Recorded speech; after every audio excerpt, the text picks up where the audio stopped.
Olá, quero saudá-los com a doce paz de nosso Senhor e Salvador Jesus Cristo. Estamos nos aproximando do final de mais um trimestre e hoje nossa reflexão recai sobre a lição de número 12, que traz por título Esdras e Neemias combatem o casamento misto. Nesse Dia Nacional da Escola Bíblica Dominical, somos privilegiados com mais esse encontro. Se você conhece alguém que não é aluno da escola bíblica, faça o convite. Você sabe que a palavra de Deus é a verdade. Ela é luz para a nossa jornada aqui neste mundo.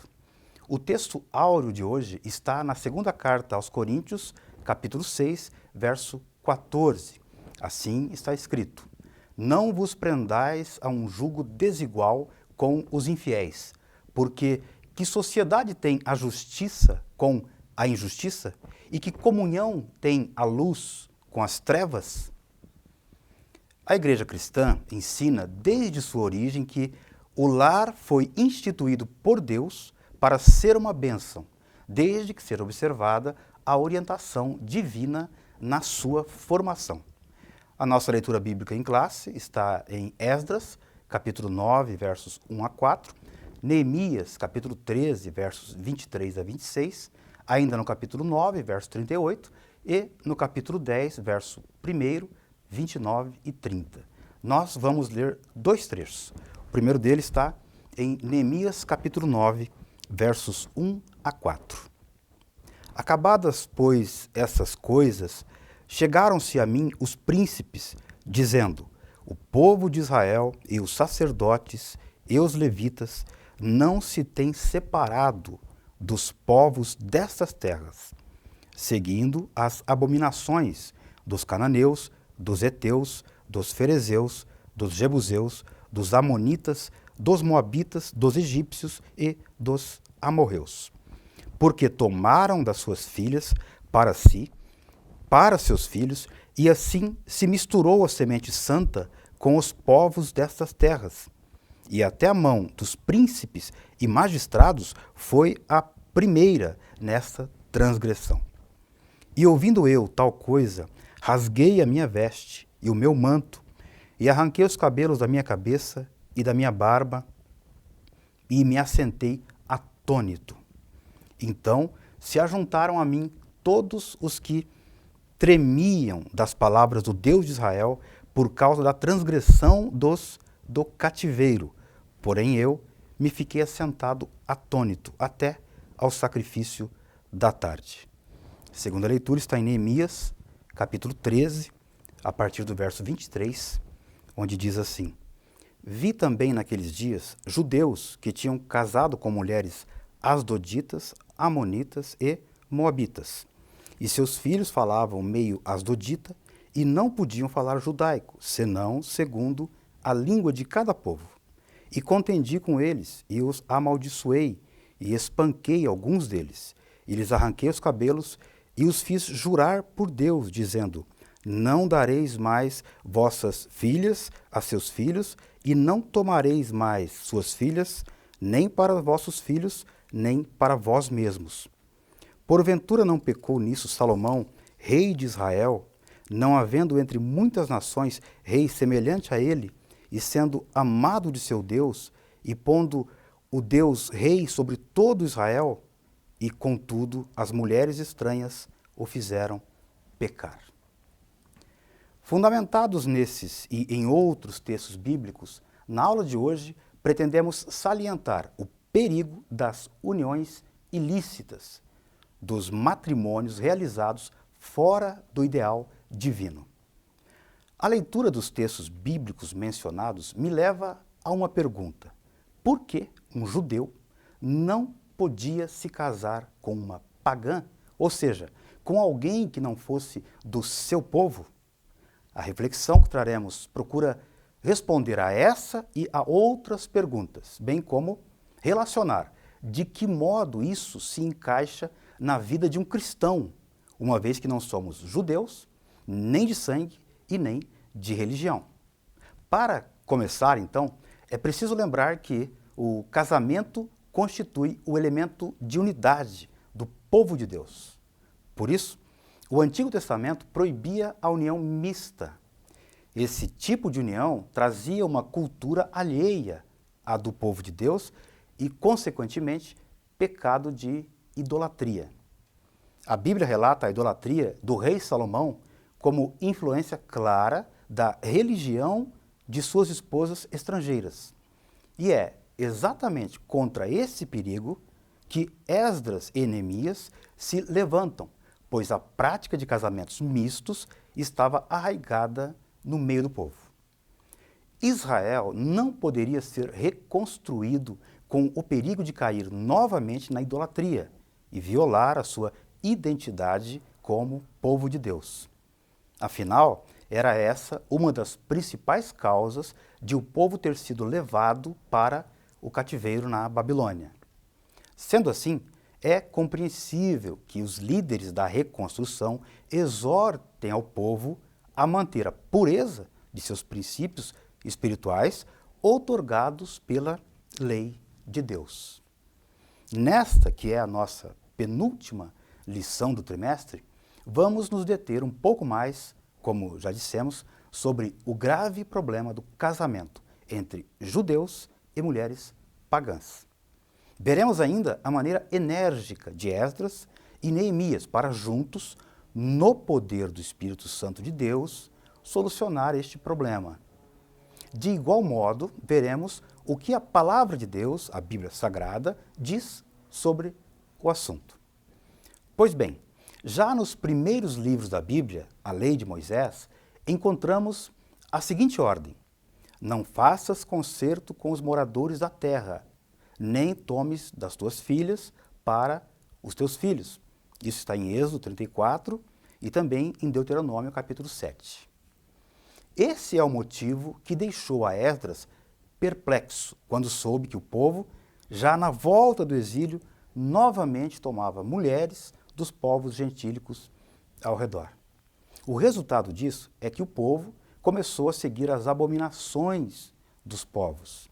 Observe que o que está por trás desse ensino é que, ao se tornarem um só na união matrimonial, o cônjuge acaba aderindo a costumes do parceiro ou da parceira.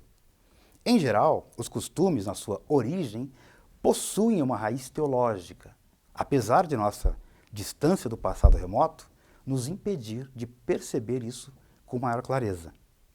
É de se compreender, então, por que Esdras chorou, rasgou seus vestidos e buscou com profunda dor a ajuda de Deus, reconhecendo que eles estavam, mais uma vez, deixando os mandamentos. E faziam isso ao se ajuntarem em união matrimonial com as abominações dos povos. É isso que encontramos aqui em Esdras, capítulo 9, versos 1 a 14. E o trecho de Esdras 10, 1 a 13, nos ensina que a rígida postura de Esdras teve como resultado uma purificação e tomada de atitude firme em obediência à palavra de Deus. Observe que a maneira divina de purificação se dá na obediência à palavra.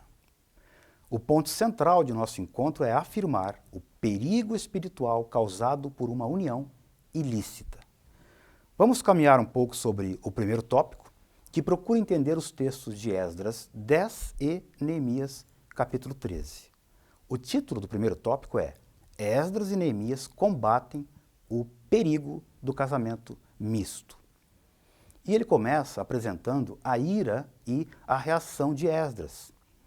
Quando Esdras foi informado que muitos dos judeus que habitavam em Judá haviam se casado com mulheres pagãs, ou seja, mulheres de outros povos e que, portanto, seguiam a adoração a ídolos, ele ficou muito angustiado. Então, Esdras pôs para fora todo esse sentimento de profunda tristeza e assim rasgou seu vestido, sua capa, arrancou seus cabelos, tanto da barba quanto da cabeça. Foi nessa situação que ele se assentou atônito na praça. A notícia da reação de Esdras se espalhou pela cidade e muitos se reuniram a ele. Observe em 9:4 que eles tremiam por causa da transgressão do cativeiro.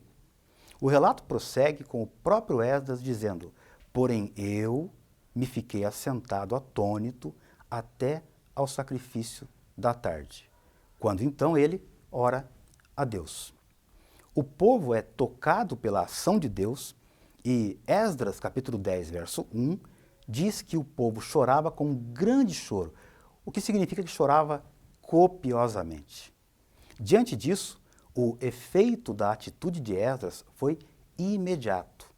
Começa com Secanias, um judeu bem conhecido, e que se havia casado com uma mulher estranha, e segue com o restante do povo. Esdras, então, propõe ao povo que façam um concerto, uma aliança, um pacto com Deus. Trata-se de uma dura decisão, talvez até difícil de compreender às mentes pós-modernas, mas eles se comprometeram ao divórcio definitivo. E aqui nos deparamos com um grande dilema. Será que, se porventura um cristão tiver um cônjuge que não comunga de sua crença, ele também deve pedir o divórcio? Bem, esse assunto será tratado ainda nessa aula. Prosseguindo, o nosso item 3 traz o arrependimento do povo. Esdras levantou-se e ajuramentou a todos que fariam conforme as palavras de Secanias, e o povo jurou. Depois de se tornarem conscientes da transgressão do mandamento mosaico, sob a supervisão de Jonatas e Jazeías, encerraram em definitivo as uniões proibidas pela lei de Deus. Você pode conferir isso em Esdras, capítulo 10, versos 15 e 19.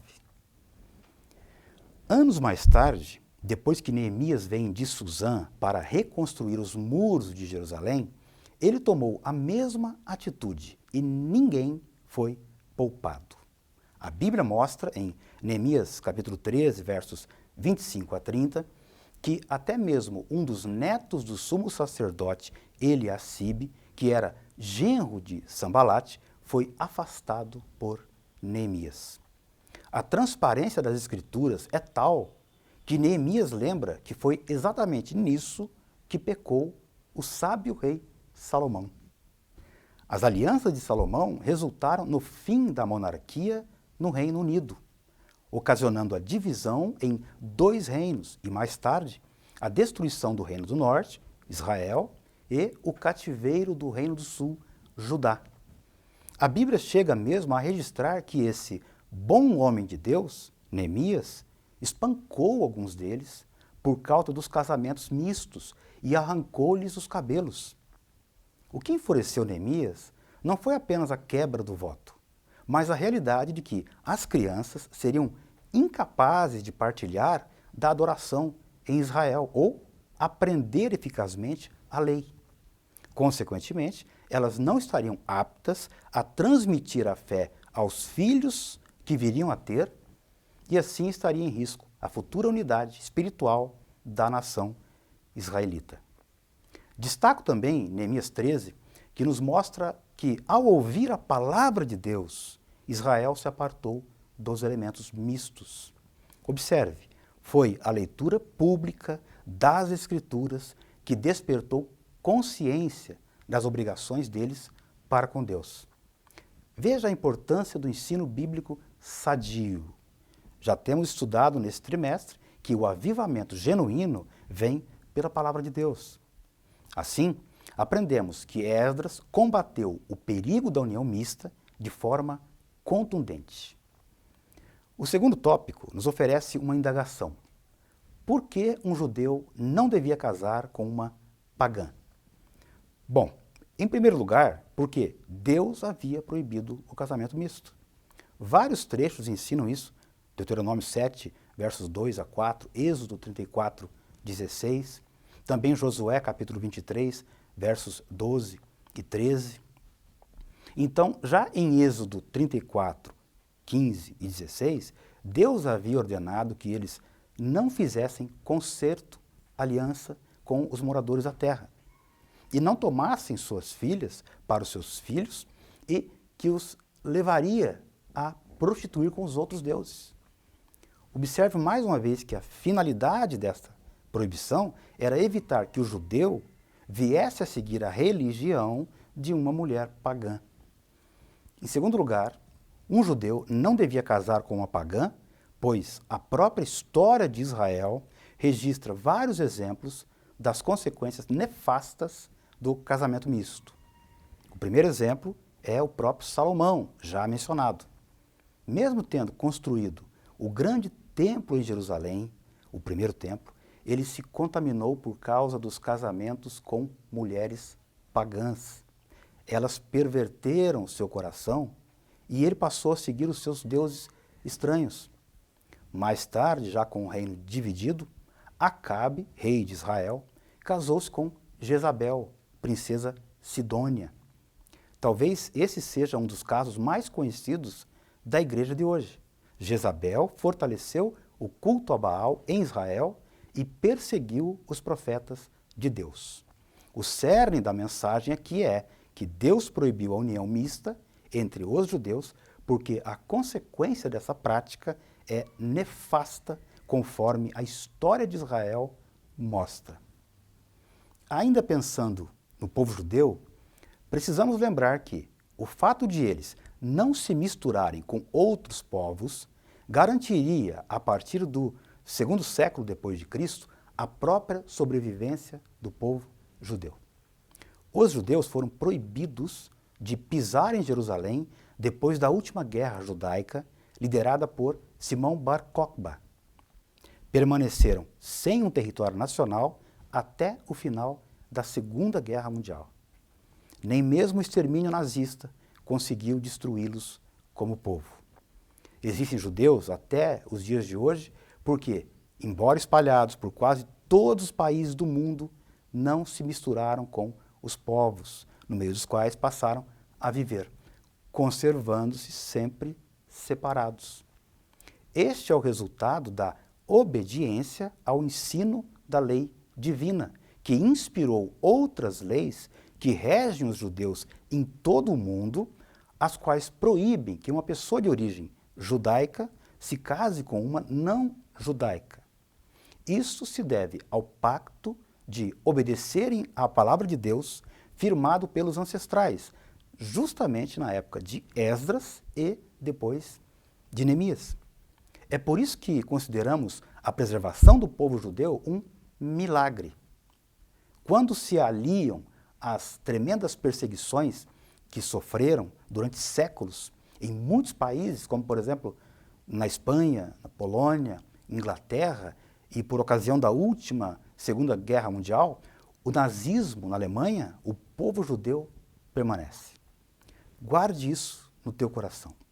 A própria preservação do povo judeu é considerada um milagre. Ok, até aqui estamos estudando quais os preceitos de Deus para o judeu, notadamente nos tempos de Esdras e Neemias. Antes de chegarmos às conclusões, precisamos passar para o Novo Testamento, a fim de compreender o que se aplica a nós também. Aqui cabe um alerta. Cuidado com uma leitura bíblica que não tenha por eixo o Novo Testamento. Muitos insistem em trazer ensinos judaizantes para o seio da Igreja de Cristo, prática já condenada por Paulo em sua carta aos Gálatas. Assim, como dirigir esse ensino bíblico para nós, discípulos e discípulas de Cristo? É disso que trata o quarto e último tópico de nossa reflexão.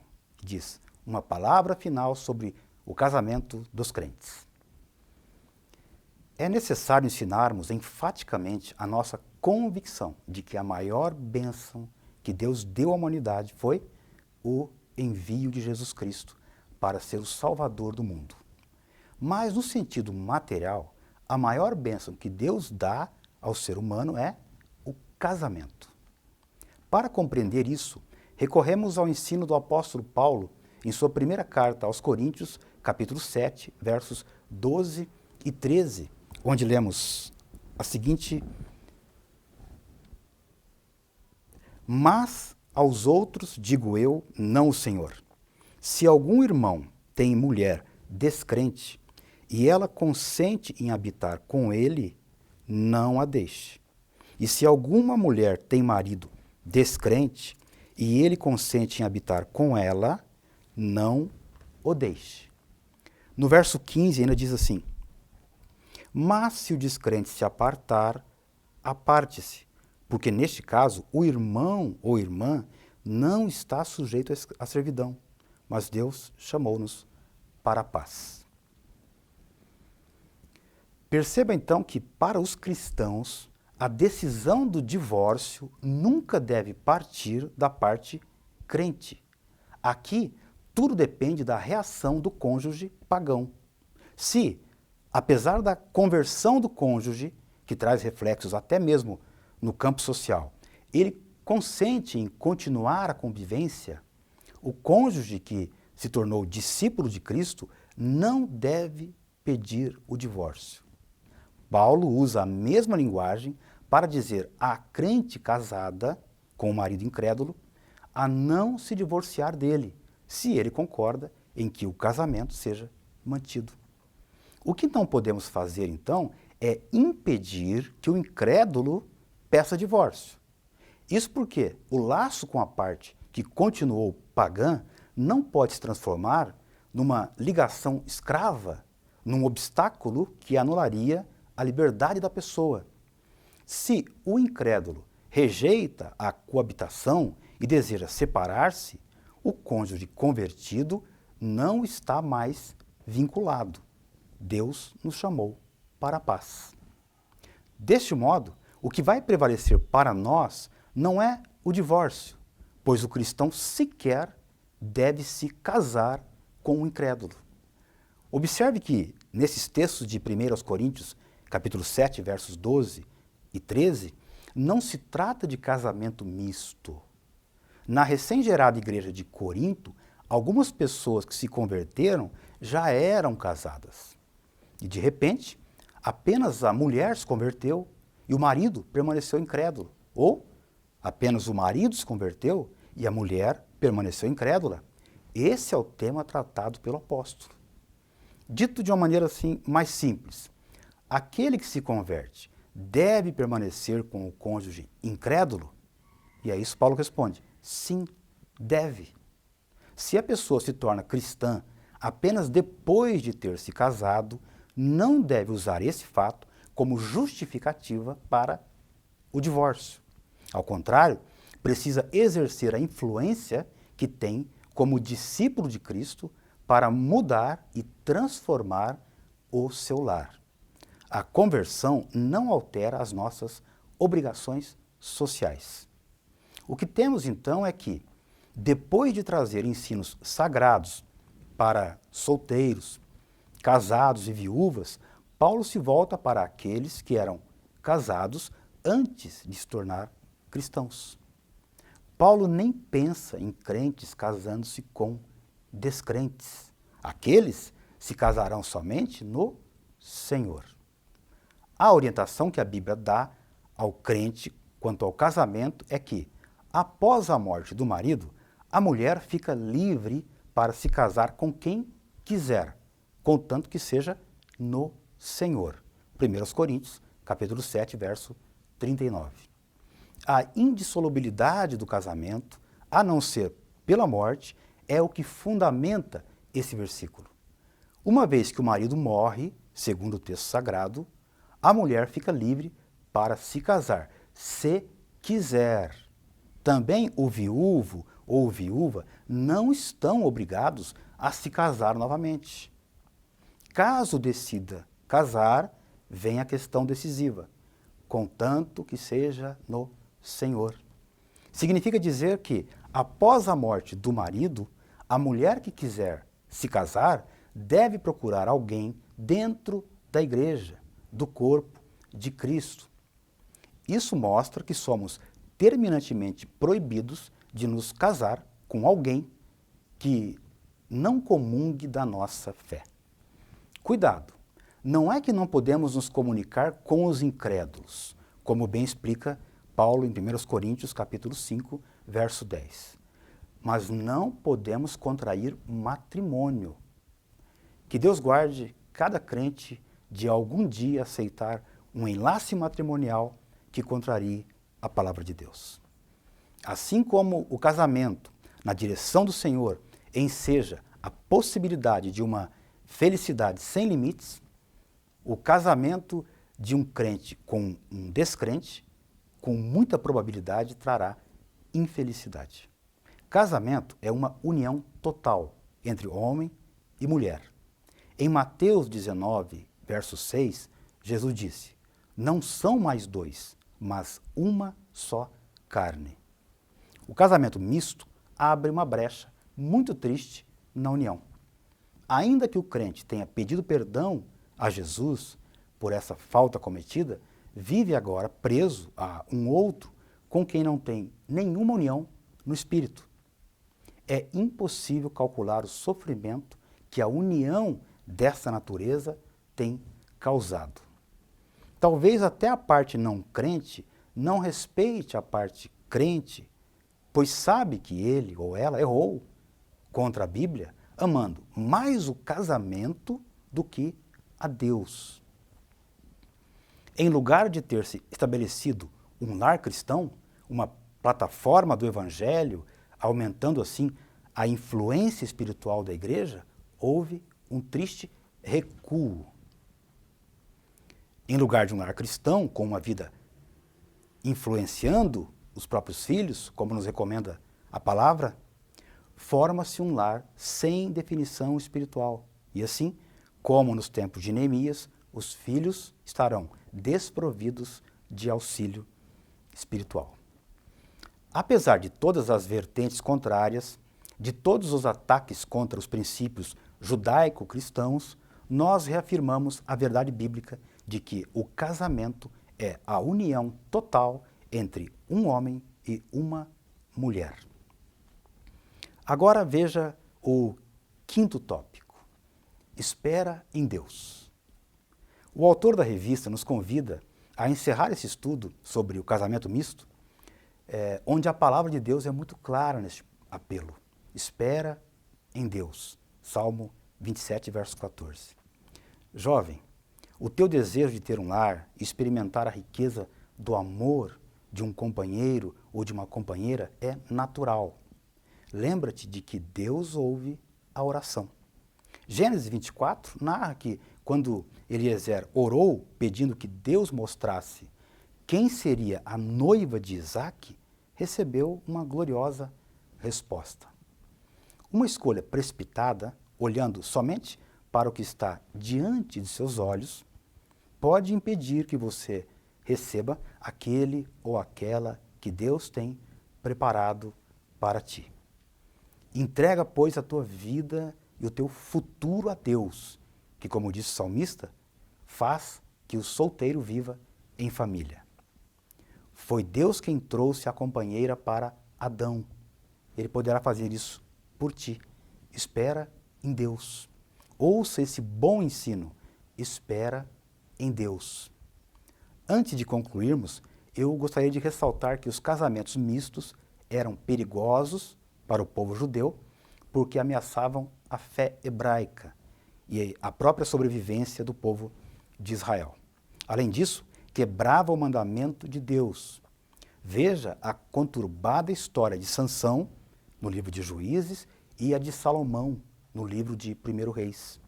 Observe quantas dificuldades espirituais que esses dois líderes passaram, porque as consequências de suas escolhas foram catastróficas não só para eles mesmos, mas, sobretudo, para o povo que eles representavam. Deus nunca mandou que o seu povo se unisse com outros com o objetivo de resgatá-los. Stanley Horton chega a dizer que é uma tolice um crente se casar com um incrédulo, na esperança de que ele ou ela se converta. Muitos, para o seu pesar, descobriram isso tarde demais. Em relação ao casamento, a decisão sempre afeta mais de uma pessoa. Ela traz consequência para toda a família. É por isso que, segundo os Coríntios 6,14, vai usar a figura do jugo desigual. A expressão é tirada da tradução grega de Levítico, capítulo 19, verso 19, a Septuaginta. Lá existe uma proibição de colocar animais diferentes sob o mesmo jugo. O jugo acaba desnivelado. A proibição de lavrar a terra com animais diferentes sob o mesmo jugo encontra-se em Deuteronômio 22, 10. Mais uma vez, se levarmos em conta 1 Coríntios 5, 10, na segunda carta, no capítulo 6, 14, ele deve estar falando sobre o casamento em jugo desigual. Paulo usa de contrastes para ilustrar justiça e iniquidade, luz e trevas, figuras tão conhecidas no ambiente judaico, encontradas inclusive nos textos da seita dos essênios, nos rolos do Mar Morto. A antítese está entre os filhos da luz e os filhos das trevas. Da expressão original Deus e o maligno, Paulo contrasta Cristo e Belial. Enfim, é preciso, a cada dia, lembrar do princípio de unidade que o nosso Senhor Jesus ensinou na oração sacerdotal de João, capítulo 17, versos 18 a seguir. Os princípios eternos do reino de Deus devem ser aplicados à vida inteira. Se isso é um fato, então por que não aplicaríamos essa coerência no casamento? Uma das decisões mais importantes do futuro de uma pessoa. No casamento, como em tudo mais, o discípulo deve estar consciente de que age sempre como membro do corpo de Cristo. Peça ao Senhor forças para viver uma vida de submissão à sua palavra e poder do alto para obedecê-la até a volta do Senhor Jesus, um dos pilares do movimento pentecostal pioneiro, há pouco mais de 100 anos atrás. Confie em Deus, como disse o cantor sacro. Em Deus espera, porque bem cedo Jesus virá. Que Deus te abençoe e até o próximo encontro.